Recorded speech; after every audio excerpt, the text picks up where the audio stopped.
And it's just such a blessing to be able to carry life, because I don't know how I would have made it. I was like, is this what labor feels like? Pregnancy is one of those times where your mind can just go crazy. Hey you all, welcome to my channel. If you are new here, my name is Courtney Denise Shepherd, and I typically post Bible studies, but I also post faith-based videos. And so today I wanted to let you behind the veil into my life as a mother, because that's something that I do as a Christian woman. And so I really wanted to get on here and share my pregnancy journey. If you can't hear, I have a little one right here in the background. And I just gave birth about 4.5 weeks ago. And so, yeah, I wanted to share our birth story, but first I wanted to go into what I experienced during pregnancy, just to help expecting moms, because I watched tons of content while I was pregnant as well, just to kind of get a feel of what to expect. But first, before I hop in, I want to tell you, as an expecting mother, do not make anyone's journey your own, because I would see all of these crazy, scary videos on TikTok and on YouTube where people, as soon as you tell them that you're pregnant, for some reason, they want to tell you the horrible things that they experienced during their own pregnancies. And so I had to be proactive and intentional about just being prayerful. I stayed prayerful all the time. That's the biggest piece of advice that I can give you. And also just being intentional with fighting different thoughts and guarding my heart, guarding my mind, and the things that I would let soak in. And so if someone told me something negative, I would immediately just be like, nope, not my story. I would educate myself on things that could possibly happen. But just because it's happened to someone else doesn't mean that it's going to happen to you, if that makes sense. So I want to share a little bit with you all, because I had a really positive experience. It was great, especially with me getting pregnant a little older in age. I delivered my son at 32 years old. And so I had a great experience. I'm like, I can't wait to do this again. And so I wanted to share. So now that all of that is out of the way, I'm going to take you all through trimester by trimester. I have some notes here because I want to make sure that I don't leave anything out. And I just took notes throughout my pregnancy because I wanted to look back when I'm pregnant again, Lord willing, like, oh, okay, what happened last time? So my first trimester, my biggest symptoms, my first symptom was breast tenderness, like extremely tender. And that lasted for about 10 weeks. It started around like the 3rd week of me being pregnant. And I knew like either my cycle was coming or I was pregnant. And I was pretty sure I was pregnant. So that was one of the main things. And it's not tenderness like your cycle tenderness. It's like extreme tenderness. Like the shirt that I have on is killing me tenderness. And that lasted for about 10 weeks for me.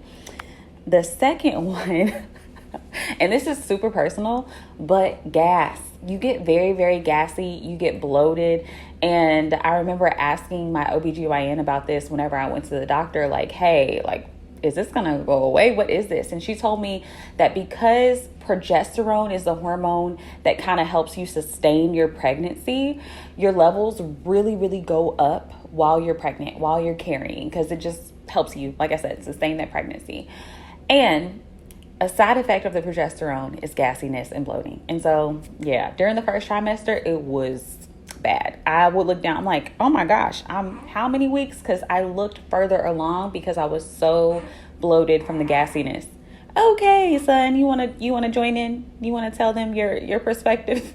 The next one was urinary frequency. That's all within my first trimester.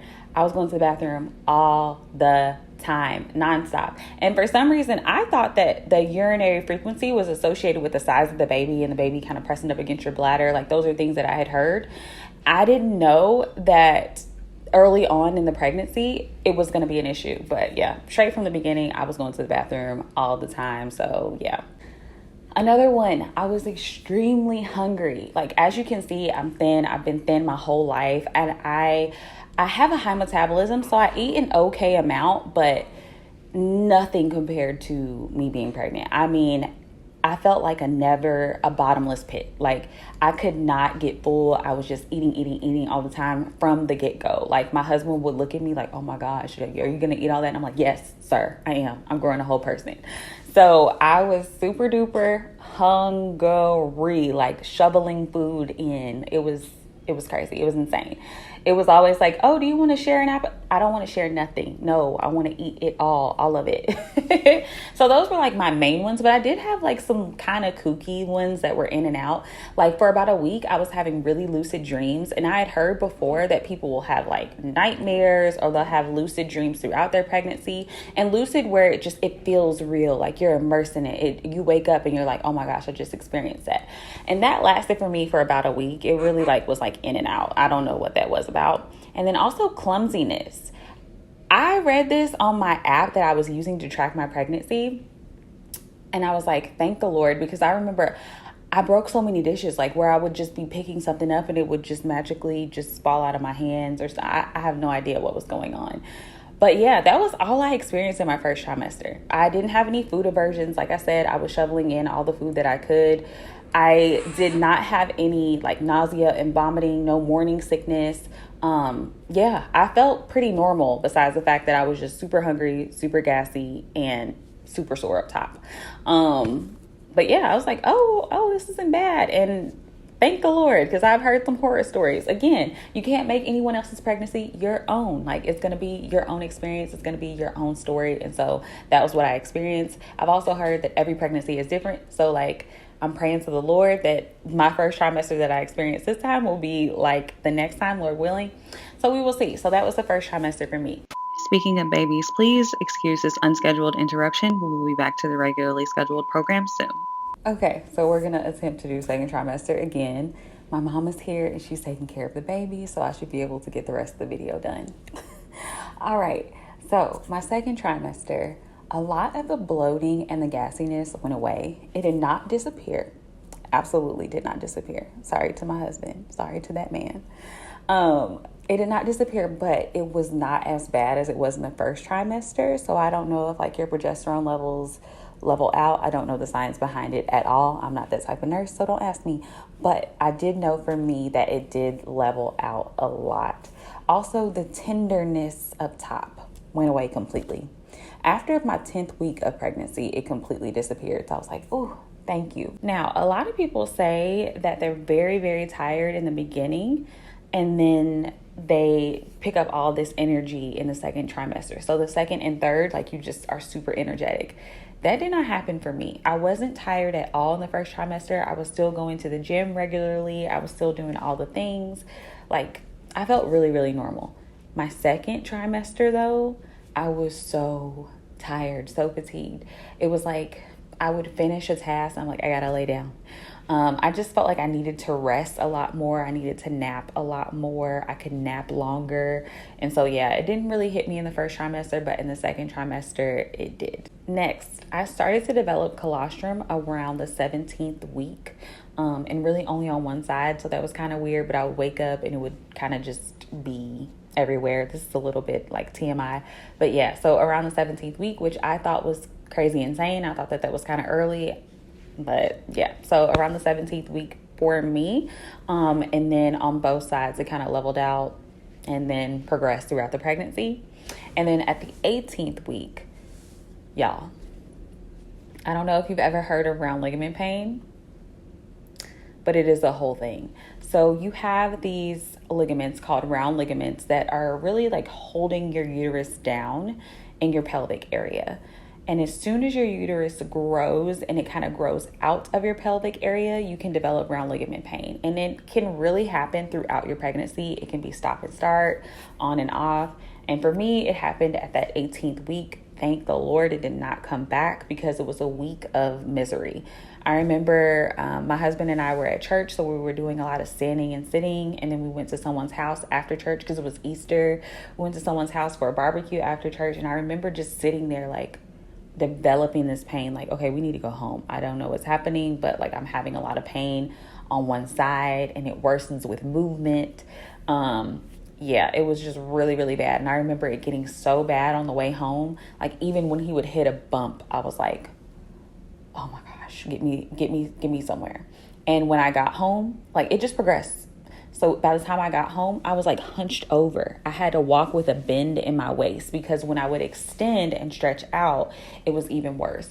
And so it was really, really bad. I remember like calling my OB's like little hotline, and they told me that they thought it was round ligament pain, and to use a heating pad, to get a pregnancy pillow, and to get a pregnancy band. And so I had already had the pillow. I went and got a heating pad. Nothing really worked. But y'all, by the time Amazon delivered that band, I was good. So I was probably in the bed. I was in the bed for like 5 days. Thank the Lord. I was like working as a nurse, but I was working as needed. So I didn't have to go into work. So for that week, I didn't pick up any shifts because I have no idea how I would have been able to take care of people. But I was wearing that band the whole week, and it gave me the ability to be able to get up and walk around the house and do a few things. I don't think that I could have did them long term. But yeah, so it's just like a period where like your body is adjusting to being pregnant. And like I said, those ligaments are stretching. And so eventually it goes away. It can come back because you're continuing to grow throughout your pregnancy. But thank the Lord, it did not for me, because I don't know how I would have made it. I was like, is this what labor feels like? Because this is terrible. So yeah, I was in the bed for a week. But yeah, thankfully that went away. Now, my third trimester. Trimester 3 is where things started to happen. I started to have challenges, and I was like, what? I had such a super easy pregnancy. I thought we were going to get to the end of this with it just continuing to be super easy. And so some things popped up, but I still deemed my pregnancy as a good pregnancy. So I developed carpal tunnel. Did y'all know that there is something called pregnancy-related carpal tunnel? I still have it. I'm still waiting for it to go away. We're on a week 4.5. And they said that it can last up to 6 weeks. So I'm like, am I one of those people that it's going to last a full 6 weeks? I don't know. Anyways, on the side of my wrist and my thumb, I would just wake up with so much pain. And really, there's nothing that you can do, and they expect it to go away after pregnancy. And my OB just told me to get a sprain. I can't think of the name of it. I'm like, is it a sprain? Oh my gosh. Like nurse brain fart. I don't know what's happening. But those things that you like kind of wear, it looks like almost like a cast, but it's not. Just to kind of stabilize my wrist while I was sleeping. And she just recommended that I would wear it at night. Because really that was when my pain would be the worst, was when I wake up in the morning. And she said, because your arm is kind of just flailing all around at night or moving under your pillow. I don't know. But yeah, so when I would wake up, it would be excruciating, and it has something to do with the swelling. It's like swelling that you can't even see around a nerve on the inside, and they expect that swelling to go away. Of course, all of your swelling goes away after you're pregnant. And so, but yeah, that was one of the things that I had. It wasn't unbearable. I would just wake up with some pain in my wrist, and it would go away throughout the day. So it was just one of the things. Speaking of swelling, I would also have swelling in my ankles and my feet. So after the round ligament pain and me being super tired in the second trimester, I was like, I can't do this no more. I started looking for work from home jobs. As you all know, as you've seen on my channel, I got one, thank the Lord. And so, but the thing is, I would be at home sitting a lot. I would try to get up and move around as much as I could, but I was definitely not moving around as much as I was in my first trimester, being that I was walking all day back and forth as a nurse. On the unit in the hospital is busy. It's a different type of environment. So when you're working from home, you're sitting a lot, and your feet are kind of in this dangling position a lot. So I would have some on and off swelling. Also, even when I was up and walking around, like on Sundays when I was spending my whole day out and I was at church and things like that, I would have like swelling around my ankles. It wasn't really bad. Like I could press in, which is something called pitting edema. And there's scales like +1, +2, +3, +4, which really isn't necessary for this video. But I could press in and you could see like a little fingerprint, but the fingerprint would subside really quickly. So I knew it wasn't really bad. And it would just go away whenever I got in bed at night or if I just propped my feet up throughout the day. So, but yeah, that was one of the symptoms that I had. Another thing that happened was my hunger actually decreased. So I was super duper hungry in the first and second trimester. And then as I'm growing, of course, there's not as much space. And so I couldn't really, I guess, hold as much food. I was still eating more than I normally would before I was pregnant, but it just went down a little bit, just a little bit. And then lastly, the worst part, because it freaked me out. I was diagnosed with gestational diabetes at 28 weeks of pregnancy. So I went, I had my glucose test. I was like, oh, I know I'm going to be good. I haven't heard anyone in my family talk about like having this or anything like that. And yeah, I failed the 1 hour test, went back for the 3 hour test, failed again. And I mean, failed miserably. And because I failed miserably, I immediately freaked out. And when I tell you all, pregnancy is one of those times where your mind can just go crazy. Like I said, you're hearing all these crazy stories and you're thinking of the worst. And your doctors, of course, have to educate you. So they're telling you, well, if you have this, this can lead to this. And it could lead to some pretty terrible things. And so immediately I was like, I have to be on it. I have to make sure that I'm exercising, I'm walking, I'm watching what I eat. I have to monitor everything. And so that's just where my mind went. And then especially as a nurse, I was like, I need to be monitoring my sugars. Like I was calling them like, when can I get my glucose monitored? When can I get my strips? I was so ready. And so I started taking my blood sugar 4 times a day. I was making sure that I was active. I would walk in things on my lunch break. I was on it. I switched pretty much like all of my wheat for whole wheat, all my grains for whole grains. I was eating food super high in fiber. Like I went through this class where they tell you kind of how to count your carbs and switch out your diet. And so I abided by everything. And so I was diagnosed at week 28. I think I got all of my supplies and stuff at week 30. By week 34, after seeing like all of my blood sugars, because you actually have to chart them and take them with you to your doctor's appointments.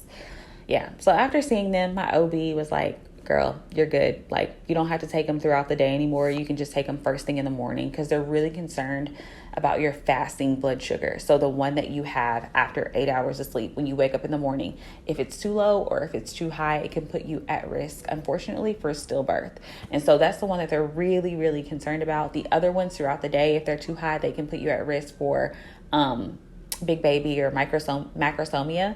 And so those can put you at risk for kind of going into preterm labor, but they're mostly concerned about that first one at the start of the day. So I would still kind of spot check mines throughout the day because that's just the type of personality I have. I'm super type A. But I was like, whew, we're in the clear. Like she thinks I'm doing really, really good. So that just gave me a lot of peace of mind. And then, like I said, I had made sure I had to be prayerful. I was in this class at the time. I'm in seminary school if you're new to my channel. I was in this class at the time where we were walking through the Psalms and I had to rewrite the Psalms. So we were studying them, I was writing them, I was reading them, and it was perfect timing because I definitely needed that. I needed to be in my Bible. I needed to be praying. I needed to have reminders like the Lord is with you through this process. You need to trust in him. You need to not fear. You need to not have anxiety. And so that really, really helped me, which is a huge piece of advice that I would give anyone else.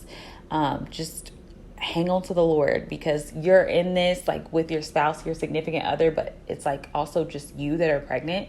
And so you and your support system and God are like major keys. So yeah, that was pretty much the last thing that had happened. And then in my 3rd trimester, I switched OBGYNs like right at the beginning, like end of my 2nd, beginning of my 3rd, because I got a new job. Like I said, I got this work from home job. And with the system that I went with, I could deliver my baby for free at a specific hospital. And so I switched hospitals and I switched OBGYNs. A lot was happening. And so I didn't take my classes until my 3rd trimester. So I took baby care. And then I took a childbirth class. We took, my husband and I took those together. They were very informative. I took them around like 32 to 34 weeks.